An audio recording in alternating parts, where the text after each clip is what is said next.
A morte interrompida e a alma que veio cobrar a continuação do ritual. Você já ouviu falar de alguém que morreu no meio de um ritual? E se eu te dissesse que, anos depois, sua própria família começou a sonhar com ele, sempre no mesmo ponto em que o ritual foi interrompido? E que noite após noite o espírito pedia que eles terminassem o que ele começou? Hoje você vai ouvir uma das histórias mais perturbadoras e emocionantes que já contamos aqui. O caso do curandeiro que voltou do além para cobrar a última palavra de um trabalho espiritual. Uma narrativa de herança karmática, portais entre mundos e o preço da verdade. Então, antes de continuar, já deixa o like para ajudar esse vídeo a chegar a mais pessoas e se inscreve no canal, porque aqui nós desvendamos histórias que misturam mistério, espiritualidade e aquele frio na espinha que você adora sentir. O céu estava carregado naquela noite, como se a própria natureza pressentisse o que estava prestes a acontecer. João das Ervas, o curandeiro mais conhecido da região, preparava o ritual mais delicado de sua vida. Um ritual de libertação espiritual para um jovem que, segundo a família, estava amaldiçoado desde o nascimento. A pequena casa cheirava a ervas queimadas, cera derretida e fumaça de defumador. O chão do terreiro estava coberto por linhas traçadas com pó de pemba, símbolos antigos que João conhecia de cor, passados de geração em geração. A família do jovem observava em silêncio, os olhos arregalados. João recitava palavras baixas, quase um cântico, balançando o corpo para frente e para trás, como quem costura o tecido invisível entre dois mundos. O tambor soava em um ritmo lento e hipnótico, acompanhando sua voz, até que algo começou a mudar. O ar ficou pesado, as chamas das velas dançaram violentamente e um vento gelado atravessou a casa, mesmo com portas e janelas fechadas. João suava frio. Sua voz começou a falhar, mas ele não parou. Faltava pouco para terminar. As últimas palavras eram as mais importantes, pois selariam o que fora invocado. Mas antes que pudesse pronunciá-las, o corpo de João estremeceu. Ele levou a mão ao peito, caiu de joelhos e tombou para frente, o rosto contra o chão do terreiro. O tambor silenciou. As velas se apagaram de uma vez, deixando apenas a fumaça pairando no ar. O jovem, alvo do ritual, começou a chorar. A família gritou por ajuda, mas era tarde demais. João estava morto. O caderno do ritual permaneceu aberto ao lado do corpo. A mancha de sangue de João escorrendo lentamente até atingir a última linha escrita, interrompida no meio de uma palavra. A casa, antes cheia de cânticos, mergulhou em um silêncio que não era natural. Não era o silêncio de uma noite qualquer, mas um silêncio denso, como se algo do outro lado tivesse ficado preso. O enterro foi rápido. O corpo de João foi velado no mesmo terreiro e muitos acreditavam que ele havia morrido por exaustão espiritual, uma espécie de sacrifício para salvar o rapaz. Mas ninguém teve coragem de tocar no caderno ou apagar os símbolos do chão. Alguns diziam que mexer ali seria desrespeitar o que foi iniciado. Outros acreditavam que completar o ritual sem João seria perigoso. E assim ficou. O caderno, manchado de sangue, foi guardado às pressas no sótão. O terreiro foi fechado, mas as pessoas que estiveram presentes naquela noite carregaram para sempre a sensação de que algo continuava ali, como se o espírito de João não tivesse partido completamente. Nos meses seguintes, quem passava perto da casa à noite jurava ouvir o som distante de um tambor. A luz da cozinha acendia sozinha e, às vezes, uma vela esquecida no oratório amanhecia queimada até a base, mesmo sem ninguém ter acendido. A esposa de João dizia que sentia o peso de alguém sentando na beira da cama todas as madrugadas, pouco antes das 3. E, de alguma forma, todos sabiam que o ritual não tinha terminado e que mais cedo ou mais tarde alguém teria que pagar o preço de concluir o que João começou. Depois do enterro, a casa de João ficou como que suspensa no tempo. Durante anos, ela havia sido o coração da comunidade. Sempre havia gente chegando para pedir bênçãos, buscar rezas, chá de ervas ou conselhos. Mas agora, o terreiro estava fechado e a porta da frente raramente se abria. As plantas do quintal começaram a secar, como se também tivessem sentido a partida do curandeiro. O silêncio era o novo dono da casa. Um silêncio que não era simples ausência de som. Era denso, quase físico. A esposa de João, Dona Cida, dizia que sentia esse silêncio no peito, como um peso que a impedia de respirar fundo. À noite, o vento soprava, mas não era o mesmo vento que costumava trazer o cheiro de terra molhada. Era um vento frio, parado, que atravessava as frestas e fazia as velas se apagarem sozinhas, sempre no mesmo horário, 3 da manhã. Alguns vizinhos, mais supersticiosos, diziam que não se tratava apenas do luto. Falavam que João tinha morrido antes de completar algo importante e que seu espírito estava inquieto, preso ao lugar onde a última palavra não foi dita. Outros contavam que o ritual que ele realizava era de libertação espiritual e que, quando se morre no meio de um trabalho desses, a porta entre os mundos não se fecha completamente. Dona Cida começou a perceber sinais estranhos. O oratório na sala, onde João costumava rezar, amanhecia com cinzas de vela no chão, mesmo sem ninguém acender nada. O velho relógio de parede, que estava quebrado há anos, voltou a funcionar sozinho e parava sempre no mesmo horário, 2h58. Minutos depois, ela ouvia passos pesados no corredor, passos que não eram de gente viva. Ela tentou se manter forte, mas a cada madrugada era mais difícil. A sensação de alguém sentado na beira da cama tornou-se rotina. Não era uma presença agressiva, era apenas alguém que parecia esperar. Às vezes ela tinha a impressão de ouvir o nome de João sussurrado no escuro, como se o próprio terreiro chamasse por ele. O que antes era lar, agora era vigília. Cada objeto parecia carregar uma lembrança. Cada canto parecia repetir o último instante de vida do curandeiro. O caderno do ritual continuava no sótão, intocado, como um objeto proibido. Mas, de forma quase imperceptível, a casa começou a responder. Quando Dona Cida pensava em abrir o caderno, uma porta batia sozinha. Quando chorava pedindo que João descansasse, o cheiro das ervas queimadas voltava por um instante, como se a própria casa estivesse dizendo, não. Acabou. Foi nesse período que o resto da família começou a se afastar. Os filhos, com medo, deixaram de visitar a mãe. Diziam que a casa tinha um peso ruim, mas esse afastamento não trouxe alívio. Pelo contrário, o silêncio ficou ainda maior. Dona Cida passou a sentir que não estava apenas lidando com o espírito do marido, mas com algo maior. Algo que ligava a morte dele a um trabalho que precisava ser terminado, custasse o que custasse. Os anos se arrastaram como uma neblina densa sobre a Ilgasa. Dona Cida envelheceu ali, sozinha, como guardiã involuntária de um segredo que nunca ousou tocar. O caderno do ritual continuava no sótão, fechado, como se guardasse em si uma respiração contida. Mas então, algo começou a mudar. Primeiro foi Pedro, o neto mais velho. Ele sonhou que caminhava pelo terreiro, sob a lua cheia, e via o avô em pé, usando as mesmas roupas do dia em que morreu.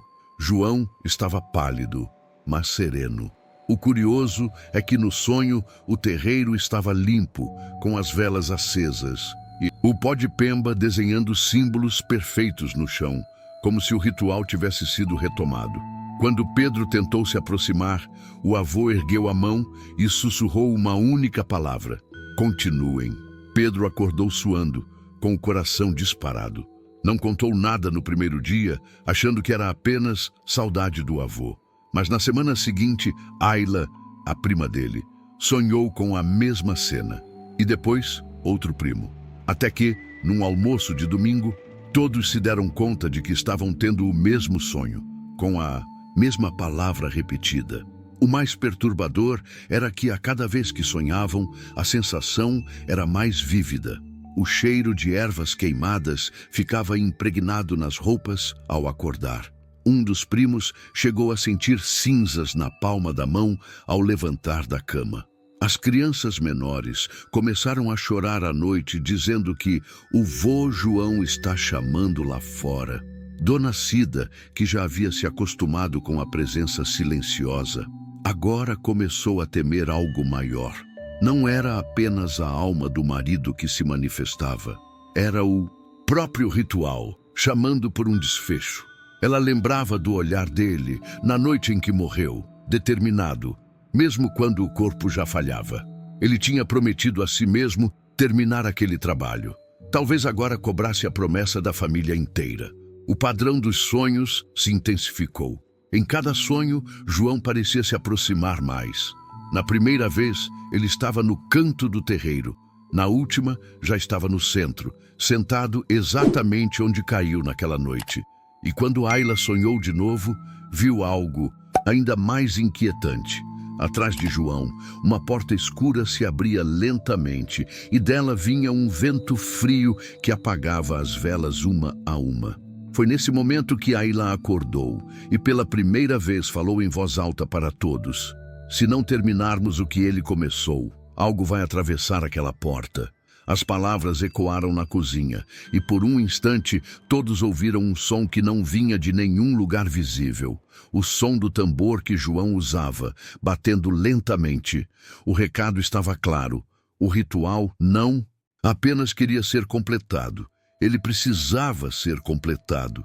E agora não chamava mais só uma pessoa, chamava toda a linhagem. Depois da sequência de sonhos, a família começou a sentir que algo mais forte se movia em torno deles.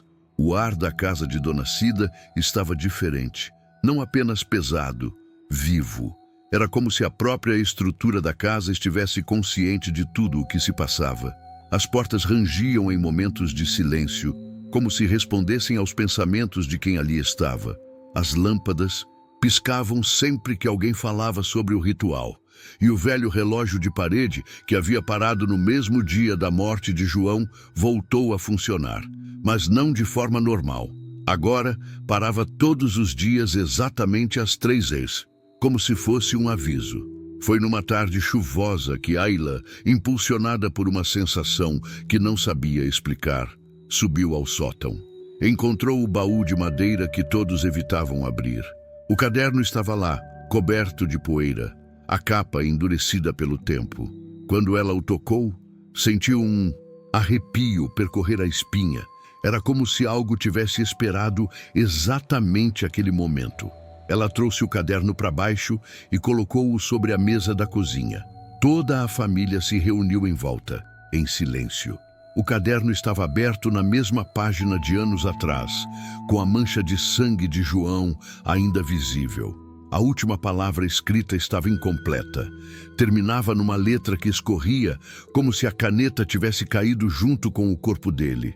Pedro pegou o caderno e começou a ler as instruções do ritual em voz alta.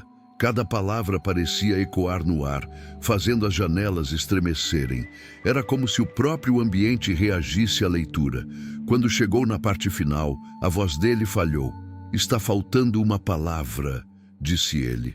Foi nesse momento que ouviram um som. Um sopro frio atravessou a casa e uma das velas do oratório se acendeu sozinha. Ninguém se mexeu. O cheiro de ervas queimadas invadiu o ambiente, misturado com o aroma metálico de sangue. Ayla sentiu a presença do avô atrás de si. Não como um fantasma assustador, mas como alguém que esperava. "Ele quer que terminemos", disse ela, com a voz firme. Mas a decisão não foi simples. Cada membro da família tinha medo de completar algo que não entendia. E se o ritual tivesse consequências que João não chegou a prever? E se abrir a última palavra fosse também abrir a porta que Ayla viu nos sonhos? Dona Cida chorou. Disse que carregava a culpa por nunca ter tocado no caderno todos esses anos, como se tivesse deixado o espírito do marido preso entre mundos. Pedro colocou a mão sobre o caderno e disse: Se não fizermos isso agora, a próxima geração vai carregar esse peso. Nesse momento, todas as luzes da casa se apagaram de uma vez, e o som de passos ecoou pelo corredor. Não passos normais, mas o mesmo som que Cida ouvia desde a morte de João. Era a confirmação de que a decisão não poderia mais ser adiada. A herança deixada não era apenas uma casa ou um nome de família. Era um trabalho espiritual inacabado. E agora, essa herança exigia ser cumprida. A chuva daquela noite parecia acompanhar o que acontecia dentro da casa. O som da água batendo no telhado misturava-se ao ranger do piso de madeira, como se a casa respirasse de forma irregular. Pedro acendeu uma vela e colocou o caderno aberto sobre a mesa. Era a primeira vez em anos que alguém ousava ler o que estava escrito até o fim. As primeiras páginas traziam instruções de purificação, banhos de ervas, rezas, orações de abertura. Mas conforme avançava, a caligrafia de João se tornava mais firme, mais urgente. Havia desenhos de símbolos e anotações à margem, como se ele tivesse descoberto algo importante durante o ritual e precisasse registrar rapidamente. No meio do caderno, uma frase estava sublinhada 3 vezes. A última palavra não é apenas som, é entrega. Pedro sentiu um arrepio. Ayla, ao seu lado, passou o dedo sobre a mancha de sangue na página seguinte e sentiu que o papel estava mais frio que o restante. Era como se aquela parte tivesse sido preservada por outra energia. Quando chegaram ao final, encontraram a palavra interrompida. Uma sequência de letras incompletas, como se a caneta tivesse caído no meio da escrita. Mas o que assustou a todos foi perceber que abaixo dela havia algo novo. Letras finas, escritas em tinta diferente, quase como um recado deixado depois da morte de João. Quem disser a palavra final deve oferecer algo que não possa ser recuperado. Ninguém entendeu de imediato. O que significava? Oferecer algo irrecuperável? Seria um sacrifício de vida, de memória, de algo material? O vento soprou forte, apagando a vela por um segundo. Quando reacenderam, a página estava virada sozinha, revelando um anexo que ninguém lembrava de ter visto.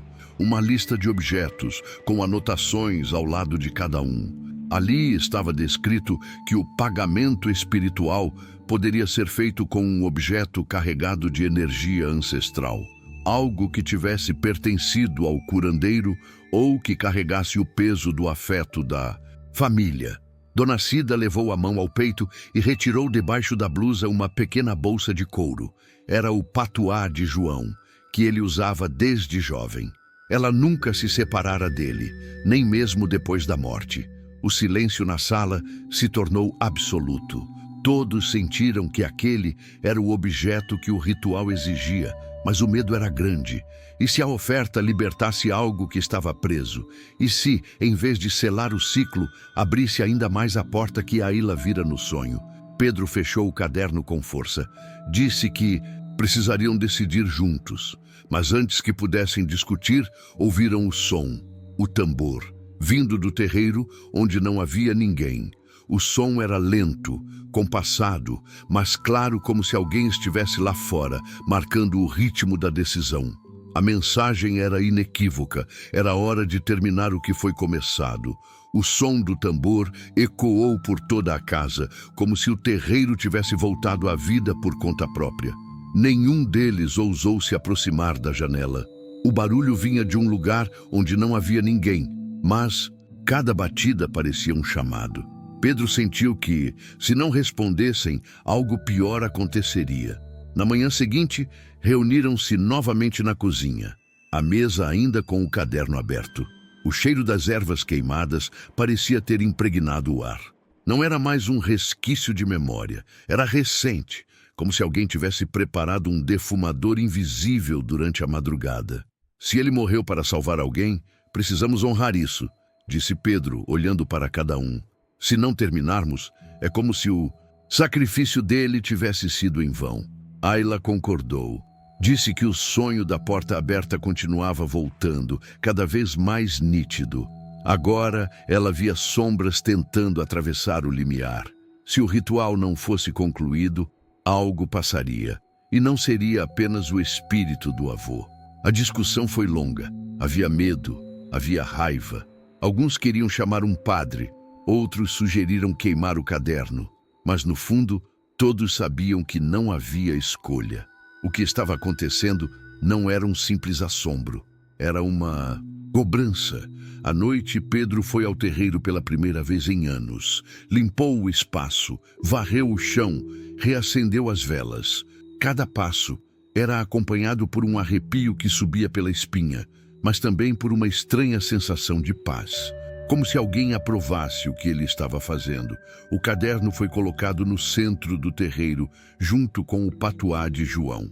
Dona Cida, mesmo com as mãos trêmulas, trouxe as mesmas ervas que o marido usava. As crianças ficaram em volta, segurando as mãos umas das outras. O círculo estava formado. A primeira parte do ritual foi simples: rezas de abertura, cânticos antigos, invocação de proteção. A casa parecia respirar junto com eles. As velas queimavam com chamas altas, como se consumissem algo invisível. Mas quando chegou a hora de pronunciar a última palavra, o medo voltou. Pedro segurou o caderno e sentiu que a temperatura caiu de repente. Um vento frio soprou de dentro do sótão, fazendo as páginas virarem sozinhas. E então ouviram, todos ao mesmo tempo, uma voz. Não era assustadora, mas solene. Quem disser a palavra deve entregar o que guarda, sem medo, sem arrependimento. Pedro olhou para a avó. Dona Cida segurava o patuá com força, os olhos marejados. Aquele pequeno objeto era o último elo físico com João. Entregá-lo significava aceitar que ele partiria de vez. Depois de alguns segundos de silêncio, ela se ajoelhou, colocou o patuá sobre o caderno e disse em voz alta: João, se é isso que você precisa para descansar, está aqui. Um clarão iluminou o terreiro por um instante, e a chama das velas se tornou dourada. O tambor voltou a soar, mas agora o som era sereno, como um coração batendo devagar. Pedro respirou fundo. O momento de pronunciar a palavra final estava próximo. A noite estava tão silenciosa que era possível ouvir o farfalhar das folhas do lado de fora e o estalar da madeira da casa, como se ela mesma estivesse se preparando para assistir. O terreiro, limpo e iluminado, parecia outro lugar. As linhas de pó de pemba desenhavam símbolos no chão, exatamente como João costumava fazer, quase como se sua própria mão tivesse guiado Pedro enquanto traçava os sinais. A vela central foi acesa por último. O fogo se ergueu alto, iluminando o caderno e o patuá de João que repousava no centro do círculo. Pedro olhou ao redor. Todos os rostos estavam sérios, alguns tensos, outros emocionados, mas ninguém parecia disposto a recuar. Vamos começar, disse ele, a voz firme apesar das mãos trêmulas. As primeiras palavras foram ditas em uníssono. Era como se cada voz tivesse sido puxada de um lugar muito antigo, uma memória coletiva que atravessava gerações. O ar ficou pesado, quente, e uma vibração baixa percorreu o chão, subindo pelos pés de cada um. O cheiro das ervas queimadas tomou conta de tudo, denso, quase intoxicante. Conforme avançavam, as velas começaram a dançar no mesmo ritmo da cadência das vozes. O vento lá fora cessou por completo, e então o tambor soou. Não havia ninguém tocando, mas o som estava lá, profundo, vibrante, como um coração batendo na escuridão. A cada palavra dita parecia que algo se alinhava. As sombras nas paredes começaram a se mover, mas não de forma ameaçadora. Era como se o próprio espírito de João estivesse ali, orientando cada passo. Dona Cida chorava baixinho, mas não parava de repetir as palavras. Foi então que algo aconteceu. A chama da vela central se dividiu em duas, como se fosse cortada por uma lâmina invisível. O calor aumentou, e Ayla sentiu algo sussurrar em seu ouvido: é aqui que ele parou. Todos ficaram em silêncio. O caderno estava aberto na página com a palavra interrompida. Era hora de completá-la. Pedro se ajoelhou, segurou o patuá e fechou os olhos. Começou a pronunciar a palavra final. Mas antes que pudesse terminar, uma rajada de vento entrou pela janela e apagou 2 velas. O tambor silenciou por um segundo, e então ouviram a voz, clara, profunda, vindo de todas as direções. Cuidado, o que foi aberto não pode ser fechado. 2 vezes. Um arrepio percorreu a espinha de todos. A advertência não soava como uma proibição, mas como um aviso de que aquilo que estavam prestes a fazer seria definitivo. Não haveria como voltar atrás. Pedro respirou fundo e olhou para a avó. Dona Cida fez um sinal de cabeça, dizendo para continuar. Ele então retomou a palavra com mais força desta vez, e a pronúncia ecoou pelo terreiro como um trovão contido. As velas voltaram a se acender sozinhas e o tambor recomeçou, agora mais rápido, como se algo estivesse sendo invocado ou libertado. A casa inteira vibrou, até as janelas estremeceram. Era como se naquele momento o mundo dos vivos e o dos mortos estivessem lado a lado, separados apenas pela fina linha que Pedro acabara de tocar ao pronunciar a palavra quase completa. Mas ainda faltava a última sílaba. E todos sentiram ao mesmo tempo que essa última parte exigiria mais do que apenas voz. Exigiria sacrifício. O vento cessou de repente, como se o mundo prendesse a respiração. O terreiro ficou imóvel e as chamas das velas congelaram no ar, eretas, sem tremular. Um silêncio tão profundo caiu sobre a casa que até o som da própria respiração parecia ecoar. Foi nesse instante que todos ouviram. Não um som vindo de fora, mas uma voz dentro de cada um. Uma voz firme, sem raiva, mas carregada de uma autoridade que não se podia ignorar. Vocês trouxeram luz ao que foi deixado na escuridão, mas ainda não é suficiente. Dona Cida apertou o patuá contra o peito, as lágrimas escorrendo pelo rosto. O que falta? Perguntou quase sem voz. O caderno virou outra página sozinho, revelando algo que ninguém jamais havia visto. Um anexo escrito à mão, com letras apressadas, como se fosse um acréscimo feito pouco antes da morte de João. Ali estava descrito o que o ritual exigia para ser completado. Um pagamento espiritual, uma entrega voluntária de algo que tivesse valor profundo, algo que simbolizasse a própria vida. A sala ficou mais fria. As sombras se alongaram nas paredes. E então o som do tambor voltou, agora lento, como um batimento cardíaco. A voz falou novamente. Não quero sangue, quero verdade. Ayla entendeu. Não se tratava de sacrifício físico, mas de algo mais íntimo.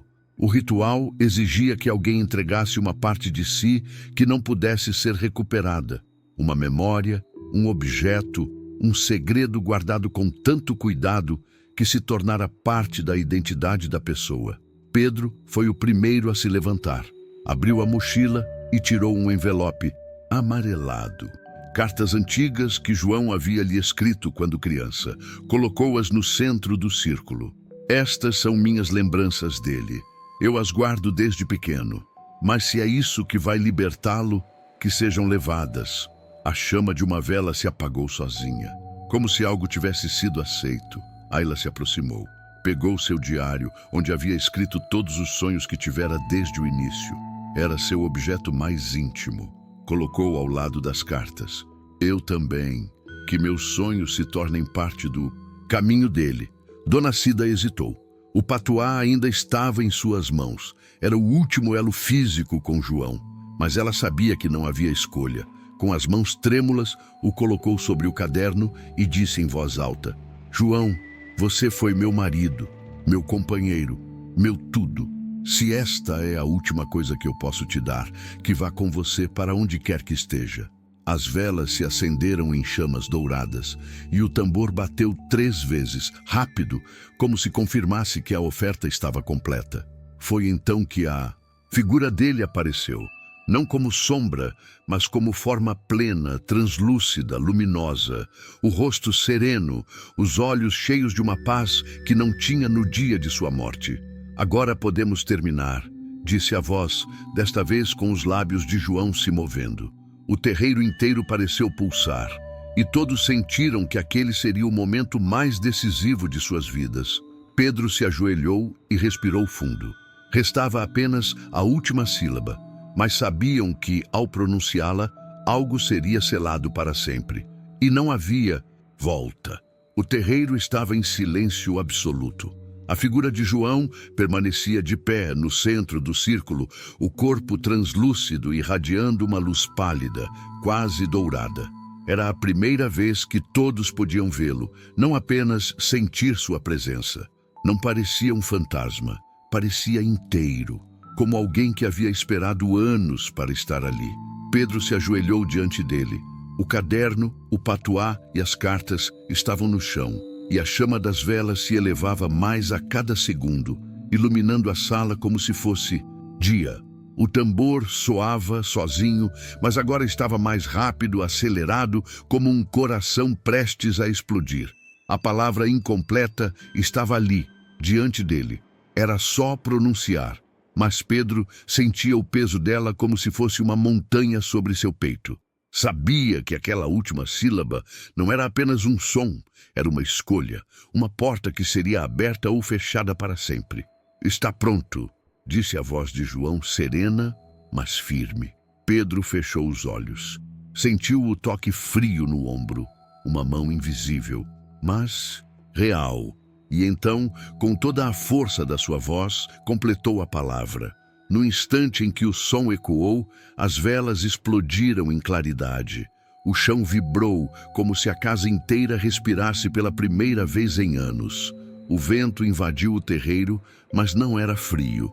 Era quente, envolvente, como um abraço. A figura de João sorriu. Lentamente começou a se desfazer em luz, como se cada partícula de seu ser estivesse se libertando. Mas antes de desaparecer por completo, falou uma última vez. O preço foi pago, mas a verdade tem um caminho próprio. Protejam-na. Então tudo cessou. As velas se apagaram ao mesmo tempo. O tambor silenciou e a escuridão caiu sobre a casa. Por alguns segundos ninguém se mexeu. Era como se ainda ouvissem o eco da palavra no ar. De repente, Ayla sentiu algo quente escorrer pela mão. Era uma lágrima, mas não dela. Na palma da mão, uma única gota de luz brilhava por alguns segundos antes de desaparecer. O ritual estava completo, mas a sensação que ficou não foi apenas de alívio, foi de algo maior. De que, ao completar a última palavra, eles não apenas libertaram João, mas também assumiram um pacto que passaria adiante. A herança espiritual agora estava selada e nada voltaria a ser como antes. Na manhã seguinte, a casa estava diferente. O ar parecia mais leve, como se alguém tivesse aberto todas as janelas durante a noite e deixado o vento purificar cada cômodo. Dona Cida acordou sem a sensação de peso no peito pela primeira vez em anos. Ao se levantar, foi até o terreiro. Tudo estava intacto, mas o caderno já não estava no chão. Ela o encontrou no oratório, fechado, com a capa limpa e sem a mancha de sangue. Era como se tivesse sido restaurado por mãos invisíveis. Ao abri-lo, encontrou algo novo escrito na última página, em caligrafia idêntica à de João, mas impossível de ter sido feita por mãos humanas. A palavra foi dita, a porta foi fechada, mas haverá outras. Ela sentiu um arrepio, mas não de medo, de reverência. Guardou o caderno de volta no baú e trancou-o, sabendo que agora ele era um objeto sagrado, um elo entre o que foi e o que viria. Nos dias seguintes, a vida parecia ter voltado ao normal. Os sonhos cessaram, o tambor não se ouviu mais, e a sensação de ser observado desapareceu. As crianças voltaram a brincar no quintal, e até os vizinhos comentaram que a casa estava mais viva. Mas na terceira noite, Ayla sonhou de novo. Dessa vez, não viu o avô nem o terreiro. viu um corredor comprido com várias portas fechadas. No final do corredor, uma delas começou a se abrir lentamente e dela saiu uma luz dourada. Ao acordar, sentiu o coração acelerado e no mesmo instante ouviu um som suave vindo do quintal. Não era o tambor, era algo diferente, mas igualmente hipnótico. Um som de sinos leves que tocavam sozinhos na brisa. Pedro entrou na cozinha e encontrou algo sobre a mesa. O patuá de João. Ele havia desaparecido durante o ritual, mas agora estava ali, limpo, brilhando sob a luz da manhã. Ao tocá-lo, sentiu um arrepio e ouviu uma voz baixa, quase maternal. "Agora é com vocês." Ele entendeu. O ritual havia terminado, mas o trabalho espiritual não. Talvez João estivesse livre, mas o elo com o mundo invisível continuava vivo na linhagem da família. Não era uma maldição, era um chamado. Naquela noite, Pedro sentou-se sozinho no terreiro, olhando para o céu estrelado. Segurava o patuá nas mãos, em silêncio. Sabia que mais cedo ou mais tarde, outro ritual seria necessário, e que talvez ele fosse o próximo a cair de joelhos diante do mistério. Mas pela primeira vez, não sentiu medo. Sentiu que a casa, o caderno e o próprio sangue da família agora carregavam uma missão: manter as portas entre mundos abertas apenas quando fosse necessário. E no fundo, ele sabia que as portas voltariam a se mover. E quando isso acontecesse, o som do tambor retornaria. Fim. Ou o início de um novo ciclo, porque algumas histórias nunca se encerram de verdade. E assim, o ritual foi finalmente concluído. Mas a última mensagem deixada por João mostrou que esta história pode não ter acabado. A porta foi fechada, mas outras podem se abrir. E agora eu quero saber de você. Se fosse sua família, você teria coragem de terminar o que foi começado? Ou deixaria o passado para trás? Escreve aqui nos comentários. Eu leio cada um. Se esse vídeo te arrepiou, deixa o like para que mais pessoas conheçam essa história. Compartilha com quem gosta de mistérios espirituais e não esquece de se inscrever no canal para acompanhar os próximos relatos que ainda vamos trazer. Quem sabe, a próxima história pode ser ainda mais sombria.